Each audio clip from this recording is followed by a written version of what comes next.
അമൃത് Veni hair elixir presents daily news പ്രഭാത വാർത്തകൾ powered by Pulimoottil silks KSFE. Wow, ഇയാളുടെ മുടിക്കിപ്പോ നല്ല ഉള്ള നീളം വന്നല്ലോ.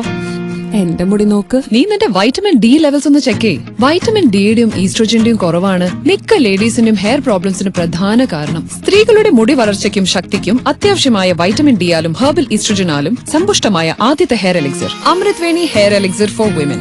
നമസ്കാരം, ഞാൻ ഷാജി പത്മനാഭൻ. ഡെയിലി ന്യൂസിന്റെ പ്രഭാത വാർത്തകളിലേക്ക് സ്വാഗതം. ഇന്ന് മെയ് 7 ചൊവ്വാഴ്ച. രാജ്യത്തെ ലോക്സഭാ തെരഞ്ഞെടുപ്പിന്റെ മൂന്നാം ഘട്ട വോട്ടെടുപ്പ് ഇന്ന്.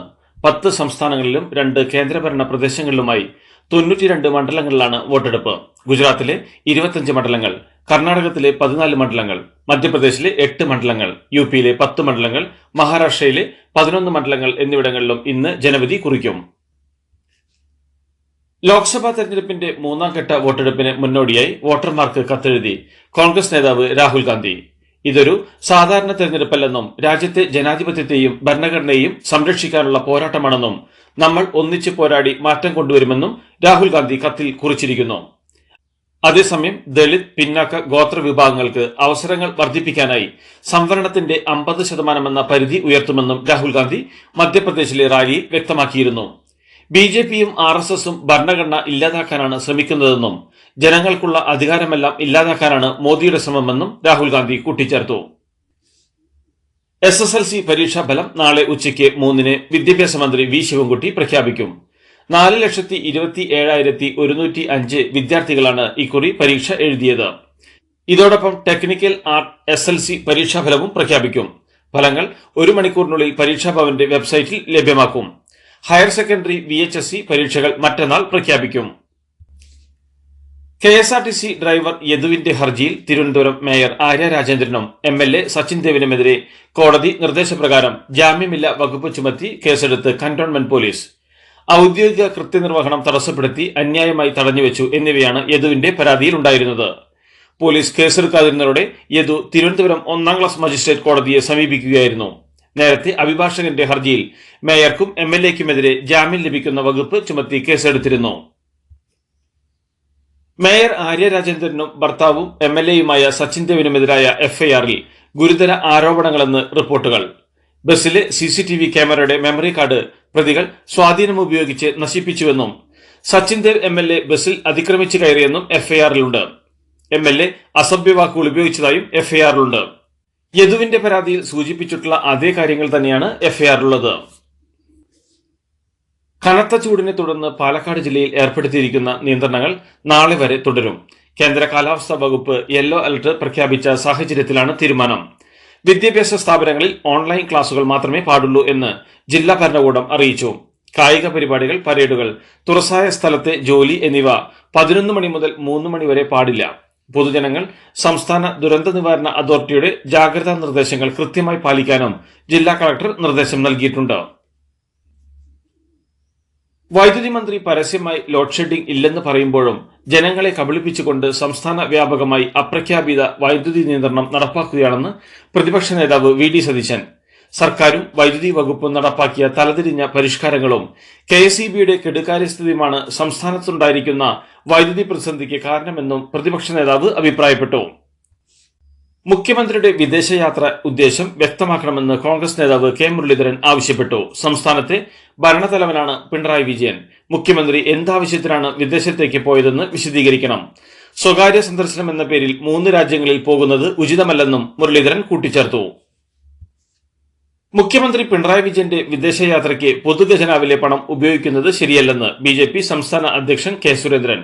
നാടിന്റെ ആവശ്യങ്ങൾക്ക് ഭരണാധികാരികൾ വിദേശത്തേക്ക് പോകുമ്പോഴാണ് ഖജനാവിലെ പണം ഉപയോഗിക്കേണ്ടത്. CPM സംസ്ഥാന സെക്രട്ടറിക്ക് മുഖ്യമന്ത്രിയുടെ യാത്രയുടെ വിശദാംശങ്ങൾ അറിയുമോ എന്ന് അദ്ദേഹം വ്യക്തമാക്കണമെന്നും സുരേന്ദ്രൻ പറഞ്ഞു.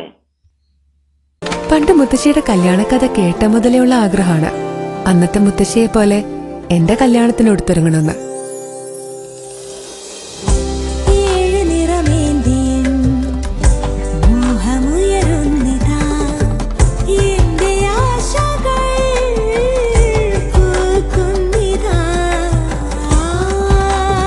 ചില ബന്ധങ്ങൾ തുടർന്നുകൊണ്ടേയിരിക്കും. Celebrating 100 years of Pulimoottil silks. Cinema സംവിധായകൻ ഹരികുമാർ അന്തരിച്ചു. അർബുദം ബാധിച്ച് ചികിത്സയിലായിരുന്നു. 70 വയസ്സായിരുന്നു. അന്ത്യം തിരുവനന്തപുരത്തെ സ്വകാര്യ ആശുപത്രിയിലായിരുന്നു. സുഹൃതമടക്കം 18 ചിത്രങ്ങൾ സംവിധാനം ചെയ്തിട്ടുണ്ട്. തിരക്കഥാകൃത്ത് എന്ന നിലയിലും അദ്ദേഹം ശ്രദ്ധേയനാണ്. നടി കനകലത അന്തരിച്ചു. 63 വയസ്സായിരുന്നു. മറവി രോഗവും പാർക്കിൻസൺസ് രോഗവും ബാധിച്ച് ചികിത്സയിലായിരുന്നു. തിരുവനന്തപുരത്തെ വസതിയിൽ വെച്ചായിരുന്നു അന്ത്യം. 350-ലധികം സിനിമകളിൽ അഭിനയിച്ചിരുന്നു. നാടകത്തിൽ നിന്നായിരുന്നു സിനിമാ രംഗത്തേക്ക് എത്തിയത്. നിരവധി സീരിയലുകളിലും കനകലത വേഷമിട്ടിട്ടുണ്ട്. കന്യാകുമാരിയിൽ കടലിൽ കുളിക്കാനിറങ്ങിയ 5 MBBS വിദ്യാർത്ഥികൾ മുങ്ങിമരിച്ചു. തഞ്ചാവൂർ സ്വദേശി ചാരുകവി, നെയ്വേലി സ്വദേശി ഗായത്രി, കന്യാകുമാരി സ്വദേശി സർവദർശിത്, ദിണ്ടിഗൽ സ്വദേശി പ്രവീൺ സാം, ആന്ധ്രാപ്രദേശ് സ്വദേശി വെങ്കടേഷ് എന്നിവരാണ് മരിച്ചത്. രക്ഷപ്പെട്ട 3 പേർ ആശാരിപ്പള്ളം മെഡിക്കൽ കോളേജ് ആശുപത്രിയിൽ ചികിത്സയിലാണ്. ഞായറാഴ്ച കന്യാകുമാരിയിൽ സഹപാഠിയുടെ സഹോദരിയുടെ വിവാഹ ചടങ്ങിൽ പങ്കെടുക്കാനാണ് കോളേജിൽ നിന്ന് വിദ്യാർത്ഥികളുടെ സംഘം എത്തിയത്.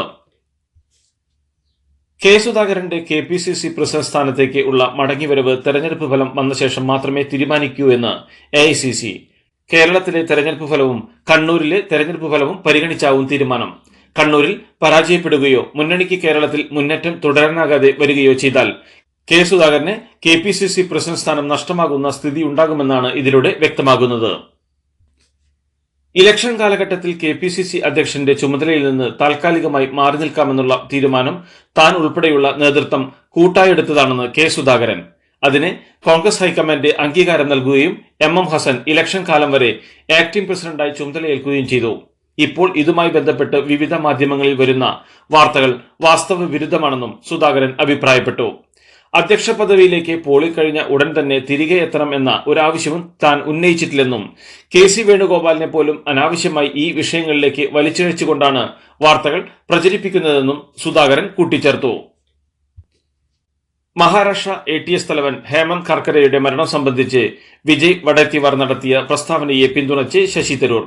വഡത്തിവാറിന്റെ ആരോപണം ഗൌരവതരമാണെന്നും ഇത് സംബന്ധിച്ച് അന്വേഷണം നടത്തണമെന്നും തരൂർ ആവശ്യപ്പെട്ടു. കാർക്കരെ കൊല്ലപ്പെട്ടത് ഭീകരരുടെ വെടിയേറ്റില്ലെന്നും RSSുമായി ബന്ധമുള്ള ഒരു പോലീസുകാരന്റെ വെടിയേറ്റാണെന്നുമായിരുന്നു വിജയ് വഡത്തിവാറിന്റെ ആരോപണം. വടകരയിൽ UDF വില കുറഞ്ഞ വർഗീയ പ്രചാരണം നടത്തിയെന്ന് എളമരം കരീം. വടകരയിൽ LDF സംഘടിപ്പിച്ച ജനകീയ കൂട്ടായ്മയിൽ സംസാരിക്കുകയായിരുന്നു അദ്ദേഹം. ഇലക്ഷൻ പ്രചാരണം എങ്ങനെയാണ് നടത്തേണ്ടതെന്ന് UDF പഠിക്കണം. പിണറായി സംസാരിച്ചത് മുഴുവൻ രാഷ്ട്രീയമാണെന്നും ഒരിക്കൽ പോലും വിദ്വേഷ പ്രചാരണം നടത്തിയിട്ടില്ലെന്നും എളമരം കരീം പറഞ്ഞു. സാമൂഹിക മാധ്യമങ്ങളിൽ വ്യാജ ഉള്ളടക്കമുള്ള പോസ്റ്റുകൾ ശ്രദ്ധയിൽപ്പെടുത്തിയാൽ 3 മണിക്കൂറിനുള്ളിൽ നീക്കണമെന്ന് രാഷ്ട്രീയ പാർട്ടികൾക്ക് തെരഞ്ഞെടുപ്പ് കമ്മീഷന്റെ നിർദ്ദേശം. നിർമ്മിത ബുദ്ധി ഉപയോഗിച്ച് വ്യാജ പ്രചാരണം ശക്തമായ സാഹചര്യത്തിലാണ് തെരഞ്ഞെടുപ്പ് കമ്മീഷന്റെ നിർദ്ദേശം. കണ്ണഞ്ചിപ്പിക്കുന്ന നക്ഷത്രത്തിളക്കവുമായി KSFEയുടെ ഗാലക്സി ചിട്ടികൾ വരവായി. 100% സുരക്ഷിതത്വവും മെഗാ ബമ്പർ നറുക്കെടുപ്പിലൂടെ ഭാഗ്യം കടാക്ഷിക്കുന്നവർക്ക് ബെൻസ് കാറും ലഭിക്കുന്നു. ഒപ്പം 17 ഇന്നോവ കാറുകളും 170 ഐഫോണുകളും. ഗാലക്സി ചിട്ടി ഇനി ആഘോഷ ചിട്ടി. മമതാ ബാനർജി വൃത്തികെട്ട രാഷ്ട്രീയം കളിക്കുകയാണെന്നും ഗുണ്ടായിസം അംഗീകരിക്കില്ലെന്നും പശ്ചിമ ബംഗാൾ ഗവർണർ ആനന്ദ് ബോസ്. ബംഗാളിൽ തിരിച്ചെത്തിയ ശേഷം പ്രതികരിക്കുകയായിരുന്നു അദ്ദേഹം. പീഡനശേഷം ഗവർണർ കേരളത്തിലേക്ക് മുങ്ങിയെന്ന പ്രചാരണം തൃണമൂൽ കോൺഗ്രസ് ശക്തമാക്കുന്നതിനിടെയാണ് ആനന്ദ് ബോസ് തിരികെ എത്തിയത്. ഗവർണർ ആനന്ദ് ബോസിനെതിരെ പരാതി നൽകിയ യുവതി നുണപരിശോധനയ്ക്ക് തയ്യാറെന്ന് അറിയിച്ചു. വീണ്ടും നോട്ടീസ് നൽകിയെങ്കിലും രാജ്ഭവൻ ജീവനക്കാർ അന്വേഷണ സംഘത്തിന് മുന്നിൽ എത്തിയിട്ടില്ല. ഇതിനിടെ CPM ആനന്ദ് ബോസിനെ പിന്തുണച്ചു. പരാതിക്കാരിയുടെ അമ്മ തദ്ദേശ തെരഞ്ഞെടുപ്പിൽ തൃണമൂൽ കോൺഗ്രസ് സ്ഥാനാർത്ഥിയായിരുന്നുവെന്ന് കിഴക്കൻ മേദിനിപൂർ ജില്ലാ സെക്രട്ടറി നിരഞ്ജൻ സിഹി വെളിപ്പെടുത്തി. കോവിഷീൽഡുമായി ബന്ധപ്പെട്ടുള്ള ഹർജികൾ ഉടൻ പരിഗണിക്കാമെന്ന് സുപ്രീം കോടതി വ്യക്തമാക്കി. COVID-19 നൽകി വന്നിരുന്ന കോവിഷീൽഡ് വാക്സിന് ഗുരുതരമായ പാർശ്വഫലങ്ങളുള്ളതായി വാക്സിന്റെ നിർമ്മാതാക്കളായ ആസ്ട്രാസെനേക്ക തന്നെ ഏതാനും ദിവസങ്ങൾക്ക് മുമ്പ് സമ്മതിച്ചിരുന്നു.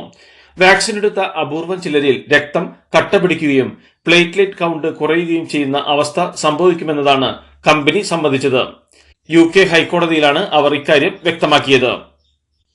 പ്രജ്വൽ രേവണ്ണയുടെ ലൈംഗിക അതിക്രമ ദൃശ്യങ്ങൾ പ്രചരിപ്പിക്കുകയോ ഡൗൺലോഡ് ചെയ്യുകയോ ചെയ്താൽ കേസെടുക്കുമെന്നറിയിച്ച് പ്രത്യേക അന്വേഷണ സംഘം.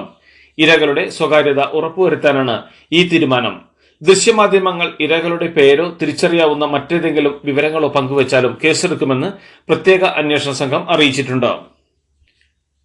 പ്രജ്വൽ രേവണ്ണയുമായി ബന്ധപ്പെട്ട കേസുകളിൽ മാധ്യമങ്ങൾ തന്റെയോ മകൻ കുമാരസ്വാമിയുടെയോ പേര് പരാമർശിക്കരുതെന്ന നിരോധന ഉത്തരവ് കോടതിയിൽ നിന്ന് വാങ്ങിയെടുത്ത് JDS അധ്യക്ഷൻ HD ദേവഗൌഡ. എന്ത് ആരോപണം പ്രസിദ്ധീകരിച്ചാലും കൂടെ തെളിവുകൾ കൂടി ഉണ്ടാകണമെന്നാണ് ഉത്തരവ്. ഇതോടെ കേസുമായി ബന്ധപ്പെട്ട് സമൂഹ മാധ്യമങ്ങളിലോ മറ്റേതെങ്കിലും തരത്തിലോ ഒരു മാധ്യമങ്ങൾക്കും വ്യക്തികൾക്കും ഇരുവർക്കുമെതിരെയുള്ള ഒരു പരാമർശവും റിപ്പോർട്ട് ചെയ്യാനാകില്ല. ദില്ലി മുഖ്യമന്ത്രി അരവിന്ദ് കെജ്രിവാളിനെതിരെ NIA അന്വേഷണത്തിന് ശുപാർശ. നിരോധിത സംഘടനയായ സിഖ് ഫോർ ജസ്റ്റിസിൽ നിന്നും ഫണ്ട് സ്വീകരിച്ചെന്ന പരാതിയിൽ ലഫ്റ്റനന്റ് ഗവർണറുടേതാണ് നടപടി. ഖലിസ്ഥാൻ വിഘടനവാദി നേതാവ് ഗുർപത്വന്ത് സിംഗ് പന്നൂനിന്റെ സംഘടനയിൽ നിന്ന് 134 കോടി രൂപ കൈപ്പറ്റിയെന്ന് ആരോപിച്ച് വേൾഡ് ഹിന്ദു ഫെഡറേഷന്റെ ദേശീയ സെക്രട്ടറി അഷു മോംഗിയ നൽകിയ പരാതി കേന്ദ്ര ആഭ്യന്തര സെക്രട്ടറിക്ക് കൈമാറിക്കൊണ്ടുള്ള കത്തിലാണ് NIA അന്വേഷണത്തിന് നിർദ്ദേശിച്ചിട്ടുള്ളത്. 2020 ലോകകപ്പിനുള്ള ഇന്ത്യൻ ടീമിന്റെ ജേഴ്സി അവതരിപ്പിച്ച് അഡിഡാസ്. സമൂഹ മാധ്യമങ്ങളിൽ പങ്കുവച്ച വീഡിയോയിലൂടെയാണ് പുതിയ ജേഴ്സി അവതരിപ്പിച്ചത്. V ആകൃതിയിലുള്ള കഴുത്തും ഓറഞ്ച് നിറത്തിലുള്ള സ്ലീവ്സുമാണ് ജേഴ്സിയിലുള്ളത്. കഴുത്തിൽ ത്രിവർണ്ണ നിറത്തിലുള്ള സ്ട്രൈപ്പുകളുമുണ്ട്. ജേഴ്സിയുടെ മുന്നിലും പിന്നിലും നീല നിറമാണ്. IPL-ൽ സൺറൈസേഴ്സ് ഹൈദരാബാദിനെ 7 വിക്കറ്റിന് തോൽപ്പിച്ച് മുംബൈ ഇന്ത്യൻസ്. ടോസ് നഷ്ടപ്പെട്ട് ബാറ്റിംഗിനെത്തിയ ഹൈദരാബാദിന് നിശ്ചിത ഓവറിൽ 8 വിക്കറ്റ് നഷ്ടത്തിൽ 173 റൺസ് എടുക്കാനേ സാധിച്ചുള്ളൂ.